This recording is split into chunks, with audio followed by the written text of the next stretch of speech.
Hey everybody, PsychoEagle here with PsychoEagle Gaming. I just want to welcome everybody to the Visual Asylum. In tonight's video, we are going to be having a Simic EDH deck tech, and the deck's name is No Hands. It's pretty much either going to be that I'm going to have literally no cards left in my hand, or else my hand is going to be so big that I can't hold it with my hands. Alright, so I hope that you guys enjoy the video, the tech, and all the material in it, and I will see you guys in the video. Hello everybody and welcome back. This is your No Hands Elder Dragon Highlander Commander deck tech. So, as I said, there's going to be a lot of talk about +1/+1 synergy, drawing synergy, and just a whole bunch of nasty, fast-paced stuff going on here.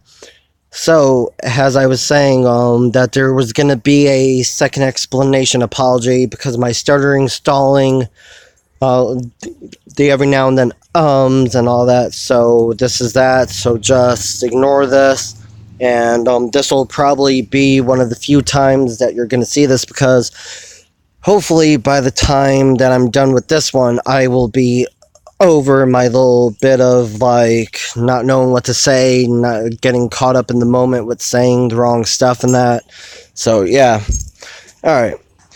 So the pieces of the puzzle, like always, there are the commanders this time, which is different because it's a commander. So we have a choice of so many commanders in this deck, and we will go over all of them, why we have them, and that. Then we have the mana ramp and the land drops. Drops in them. That's mainly going to be because of creatures or because of different card effects and that. And then there are the +1/+1 generators, which are going to be creatures, mostly our other spells. And now the now the Seeking More. That one is going to be considered more like having to look through your deck for whatever, or having to draw to get what you need, or that. And then the Utility Plus is stuff that just feeds into the synergies, or the stuff that we use just to counter spells, tap other players' creatures and that. Stuff just to get rid of what we don't want on the battlefield other than our stuff, obviously. And then, like always, there's going to be the mana base. And in the first section is the commanders, and I hope that you guys really do enjoy this video because this is a deck I'm still working on building. I don't have all the pieces, and again, I hope that you guys enjoy it. So here we got Pure, the imaginative rascal, and Toothy, the imaginary friend. I don't know two more cards who go hand in hand together like this. Okay, for one, Toothy, you get him onto the field first, then you get Pure onto the field, or the opposite way around. Oh my god, Toothy, he loves you, he loves to have you be able to draw cards for him because he gets a +1/+1 counter, and for every +1/+1 on him when he dies, he lets you draw that many cards again, okay? And now Pure, he loves it when you draw and when people get +1/+1 because he allows us to have that many +1/+1s and a bonus +1/+1 counter on, like, on anything or any type of counters in that instance. So, you know, no, in this entire deck, that's going to go really well with each other. Okay, I don't even know how to start to say this one, but damn, a Kraken at 12/12. This doesn't get any better than this. And it enters the battlefield with 5 slumber counters tapped. Okay, and as long as it has a slumber counter on it, it's considered a land. Even though when it's not a land, still going to be able to tap it for that green and blue, which is going to help out a hell of a lot. So, you know, turn 4 Slumbering Isle, and the mana ramp on turn 5 is going to give us, you know, just anything that we need for it. So, yeah. Okay, Krufix, God of Horizons. It's a little bit more pricey.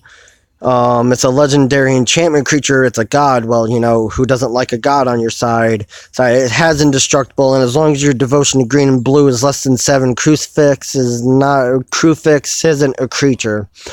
He also states that you have no maximum hand size.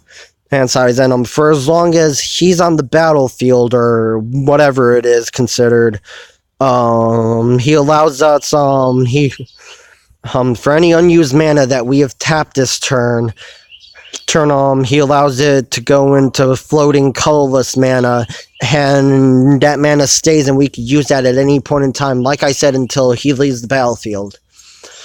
And now Tatyova, Benthic Druid, absolutely loves land drop, and I will tell you that in this deck, this is what we hope to do a lot, is to give out lands like crazy, have lands like crazy, and it'll allow us to draw and gain a life. So I don't think the life gain is really necessary, but the drawing a card, that just feeds into so much stuff that we have going on.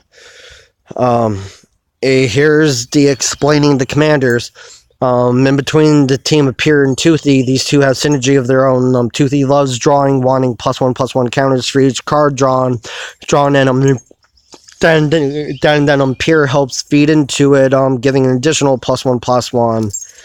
And then the Slumbering Isle, in this deck, he won't have those slumber counters for far too long, for all the spells that we could cast with no problem. And then I'm going into Crewfix, again, that's giving us the colorless mana, no maximum hand size, and the Reliquary Towers are only going to be a 2 out of 98 cards that we draw at that point. And then Tatyova, as I said, is inept love for the land drop, which is why we paired her with drawing and all that. And next is the ramp in the land drop section. So I hope again, guys, that you're following along and that you're being patient with me, and I appreciate every single bit that you guys do for me, helping this channel grow, and let's continue on with this deck tech. Hey everybody, here we go for the ramp and land drop. Elvish Mystic, Llanowar Elves, and Embodiment of Spring. We have Elvish Mystic and Llanowar Elves because they're both 1-drops and they tap for 1 green. Green Embodiment for Spring. Embodiment of Spring is a 1-drop. You tap a colorless and a green. You tap it, sacrifice Embodiment of Spring, and you get to search your library for a land card and put it onto the battlefield tapped. I don't know how much more. That's kind of self-explanatory. So the 2 mana dorks and then the elemental that emits a land drop. Then we have Elvish Pioneer, Sol Ring, and Walking Atlas. Elvish Pioneer, that is because of the fact that we get a second land drop on that 1 turn. Having Sol Ring come in on a 1-drop tap for 2 colorless, that is amazing. And the Walking Atlas is for, basically the extra land for a turn. And here we go. This is pretty much the that extra push right here. Okay, and for Growth Spiral, Gyre Engineer, and Azusa, Lost But Seeking. I don't know what else to say about Growth Spiral. You've got draw speed and land drop there. Gyre Engineer, you have that mana ramp. Ramping them, then Azusa allows you to put down 2 extra lands, so pretty much right here. Then we have Gift of Paradise, Abundance, and Fine Horde Elder. Okay, it's kind of backwards here, so Fine Horn Elder allows us to tap for 2 green mana ramp. Gift of Paradise, land it's enchanted to, taps for 2 mana of any 1 color. And then Abundance allows us to both land drop and search for cards that we would need, which is going to be explained later. And here, such as this.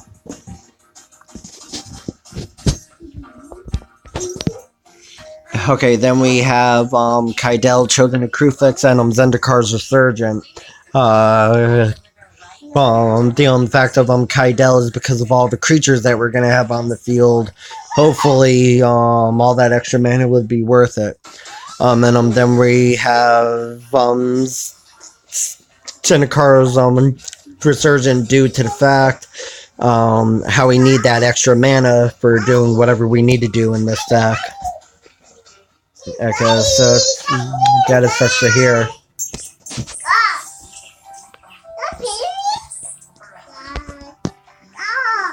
Okay, now we've got the +1/+1 generators here, and that it's all pretty much explanatory here. These are going to be cards that are going to allow us to put +1/+1 counters onto our creatures. So what we have here to start off with is something that won't stay unflipped for too long. Hadana's Climb. It allows us to give a +1/+1 counter at the beginning of combat. Well, that's not going to stick around much longer, so it's going to flip pretty much as soon as it enters the battlefield. And Bioshift, that's going to help us out a little bit later, and just, I don't know, it's going to be kind of crazy with the +1/+1 counters that were already on the battlefield. And then we have Nimbus Swimmer, who do tap as much as you want to put onto it, just like any Hydra that we have in the deck here. Alright.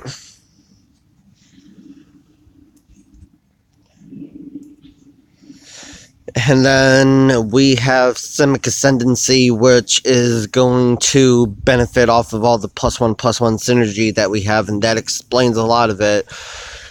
Although, who doesn't like +1/+1 counters in a Simic deck? Seriously. It gives us tap for 3, a colorless blue and a green. We put a +1/+1 counter on target creature. Whenever +1/+1 counter or more put onto a creature, I put that many growth counters on Simic Ascendancy. And then at the beginning of your upkeep, if you have 20 or more growth counters on Simic Ascendancy, you win the game automatically.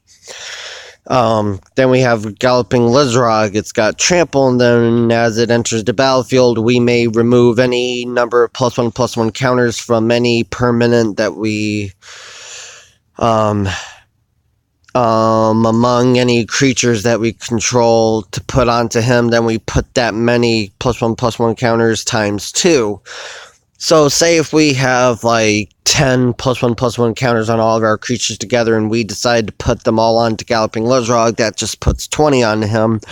And if we have Simic Ascendancy on the board, that's automatic win right there. And then we've got Hydroid Krasis, which, as I said, Hydras are nasty little creatures that allow you to tap into what you give them. And then we would gain half of X life, draw half of X cards, rounded down each time. And it just enters the battlefield with that much, and it's got Flying and Trample.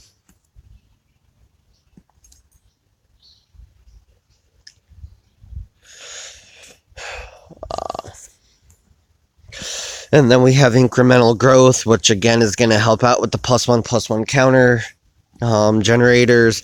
And then we've got Hungering Hydra, that is just nasty because if it is actually dealt damage, it puts that many right back onto it. So, that was just something Standard did to piss off a lot of people.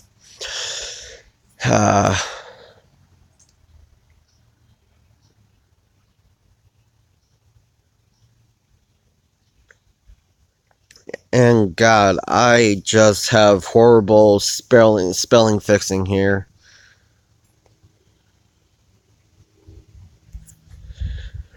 Okay, then we have Quasi Duplicate, which is gonna help us out with the +1/+1 generation, because if we say we have a Hungering Hydra that has got like 18 +1/+1 counters on it, and we Quasi Duplicate it, that's just going to give us another 18 +1/+1 counters. Another 18 +1/+1 counters onto the copy when it enters the battlefield. So that's going to be a beast right there too. too, and then Nissa voices Zendikar. That's going to help out with not only creature population, but +1/+1 counter distribution, and it's going to give us a lot of life when we go and add up all the lands that we have.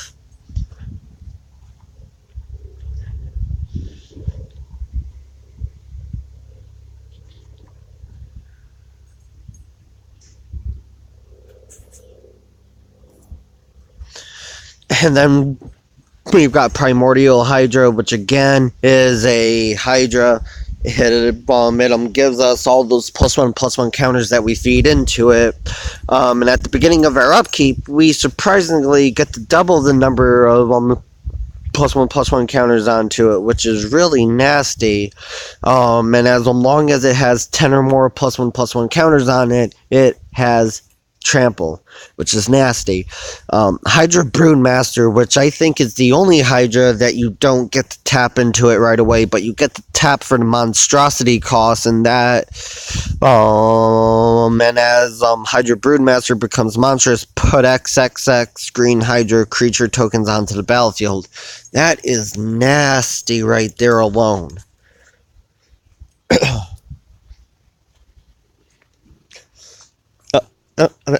Then I think that those XX Hydras actually count as +1/+1 counters. I'm not sure. And then Azuri Claw of Progress. Whenever a creature with power 2 or less enters the battlefield, which we've got more than plenty of those, he gets an experience counter, and at the beginning of combat on her turn, and we get to put X +1/+1 counters on another target creature, as X is the number of experience counters you have. Oh, wow, I guess experience really does say it all. Alright, and then next we are going to be doing the Seeking More, which are going to be cards that's just going to allow us to look into our deck, to find what we need, to put more stuff on the field, and it's just going to overall be a really bad time for our opponent, more than less if it could go. Here to start off, we got Planar Bridge, Planar Portal, and Soul of the Harvest. Planar Bridge, we play it for 6, we tap it, we get to search our library for a permanent, and put it onto the battlefield, which again spells a bad time for anybody once we get it going. And taking a step down from that, we got Planar Portal that we play it for 6, tap it with 6, and we just get to put a card in our hand. That sucks.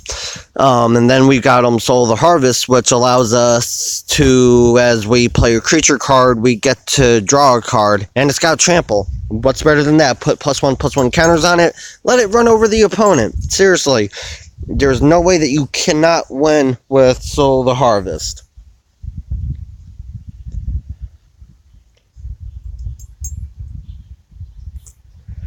And then here we've got Elvis Visionary and Embodiment Spring again.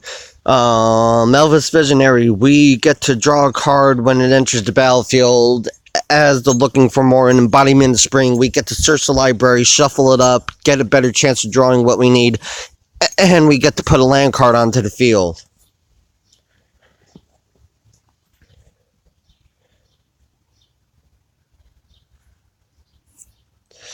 And then here we got Growth Spiral again. We get to draw a card, Looking for More, and again the land drop. Then we got Jace, Architect of Thought. Here the +1 helps out a little bit. The -2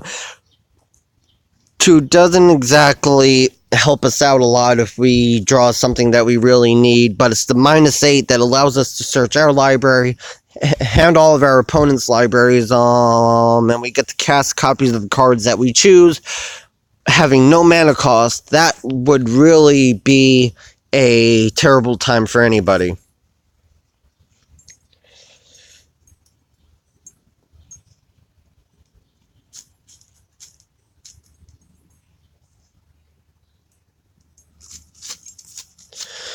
Okay, then we have Jason Memory Adept and Arcane Strategist. I know that we have a lot of Jace cards in this deck, and it's mainly for the card draw. Okay, so, of course, Jace is known for milling. Well, that's not what we're going to use him for. We are going to use him on the -7 to on any of us to draw 20 cards, and if we get lucky enough, we will either have a reliquary tower or a Krufix God of Horizons on the battlefield at the time. And then Arcane Strategist, we get a +1/+1 counter for the second card that we draw every turn. Yes, and then it's -7, which is amazing. A target creature that we control can't be blocked, which means if we have a nasty flying Hydra, it can't be blocked anyway. Ooh, shit. Yeah, a little bit of technical difficulties here. Okay. Okay, then we have Divination, Nissa Voices in the Car, and Abundance. Again, the Nissa comes in here holding that fact that we get to draw X cards. Divination, we get to draw 2 cards for 3 mana. That's not bad in Abundance, because so if we choose to, and we could search for a non-land permanent, or we could search for a land card and just put the rest on the bottom of our library. Okay. Whew. Here we've got Future Sight, which allows us pretty much to have the top card of our library revealed, which gives us a good thing here, and we get to play that top card. And here we've got Mirror Vig, Simic Visionary. Whenever we cast a green creature spell, we get to look for a card, put it on top of our library. Whenever we play a blue creature card, it gets to come into our hand that way. So we get to search and we get to draw it. So yay! And the only good thing about that is that the abilities trigger an Hoarder.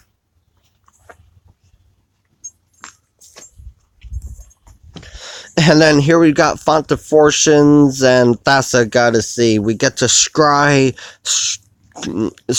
with Thassa, and we get to okay, in order to sacrifice Font of Fortunes, we gotta sacrifice 2 mana for it, which isn't a big deal.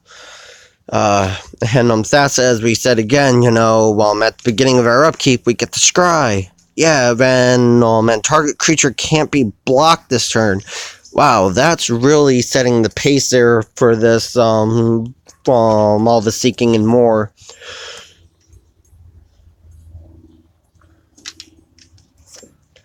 Okay, then we got Growing Rights of Vitlamok. It enters the battlefield. We look at the top 4 cards of our library. We may reveal a creature card from among them, put it onto our hand, and put the rest in the bottom. Then at the beginning of your end step, if you control 4 or more creatures, which by the time we get this out, it may not be that big of a deal, it transforms into the legendary land that it is, which is amazing. Okay, now here we have the Utility Plus, and this is where we are gonna have all the stuff that feeds into it, plus more. Alright, so we're starting this section off with Memory's Journey, Sleep, and Omnibian. Okay, so for Memory's Journey, it is giving us the option for target player is able to shuffle up to 3 cards from their library out of their graveyard into their library. Okay, got that backwards. And it's got flashback 1 green. So you know what, that is perfect for us for anything that we may need out of the graveyard, put it back into the library, and hey, that's there for us. And now for Sleep, that is going to tie down our opponent's creatures for at least a turn to get our wits about us if we need it. And I would only use it out of desperation, but if I need to and I just want to be mean, I'll go ahead and use it right away then. And as for Omnibian, who doesn't like a 3/3 frog? Seriously, come on, it's a frog.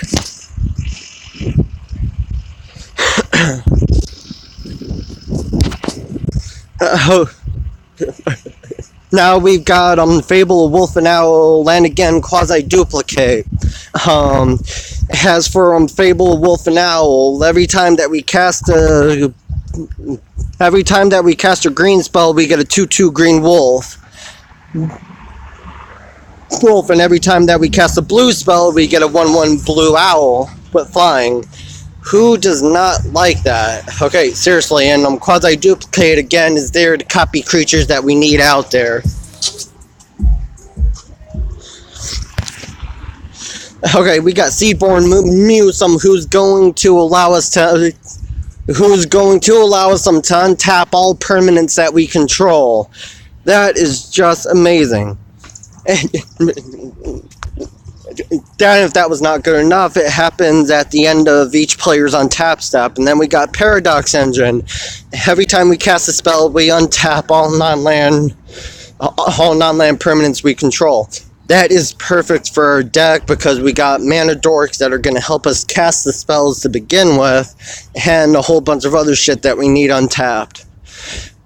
And then here we have Mnemonic Nexus that is going to help us have our graveyard into our library if we miss that memory, in case we miss Memory's Journey.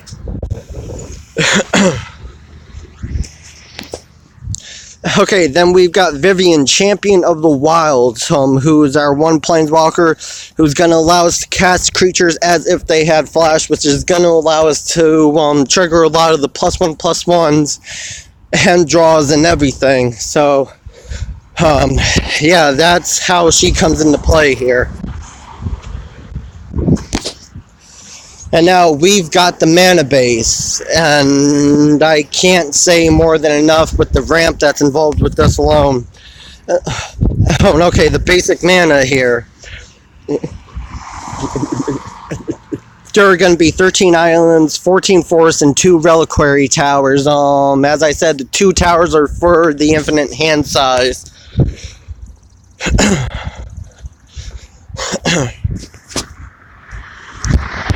All the non-basic lands. We got 2 hinterland harbors and 2 Simic Guild Gates here. They both tap for either a green or a blue. There are 2 tropical islands, 2 Thornwood Falls, and 2 woodland streams. And unlike all the other 2 colored ones in here, this one, tropical island does not come in tapped at all, period. So that one is open right away for us to play it. And as I like to say, the bunny ramps here. There are 2 Flooded Grove, 2 Temple and There are 2 Flooded Groves, 2 Temple and Mystery, and 2 Simic Growth Chambers. Each of them allow us to tap for both a blue and a green. And it's awesome because either one doesn't come in or the other one comes in tapped, and that is something that we could afford to spare right there. And this is the end of the video. I would just love to tell you guys how much I love doing these videos for you, letting you know different types of decks that you can play. And it's just been yeah. Okay, I just want to hope you guys good in your deck building, and I hope you guys take this list into consideration, and I will see you all in the next video.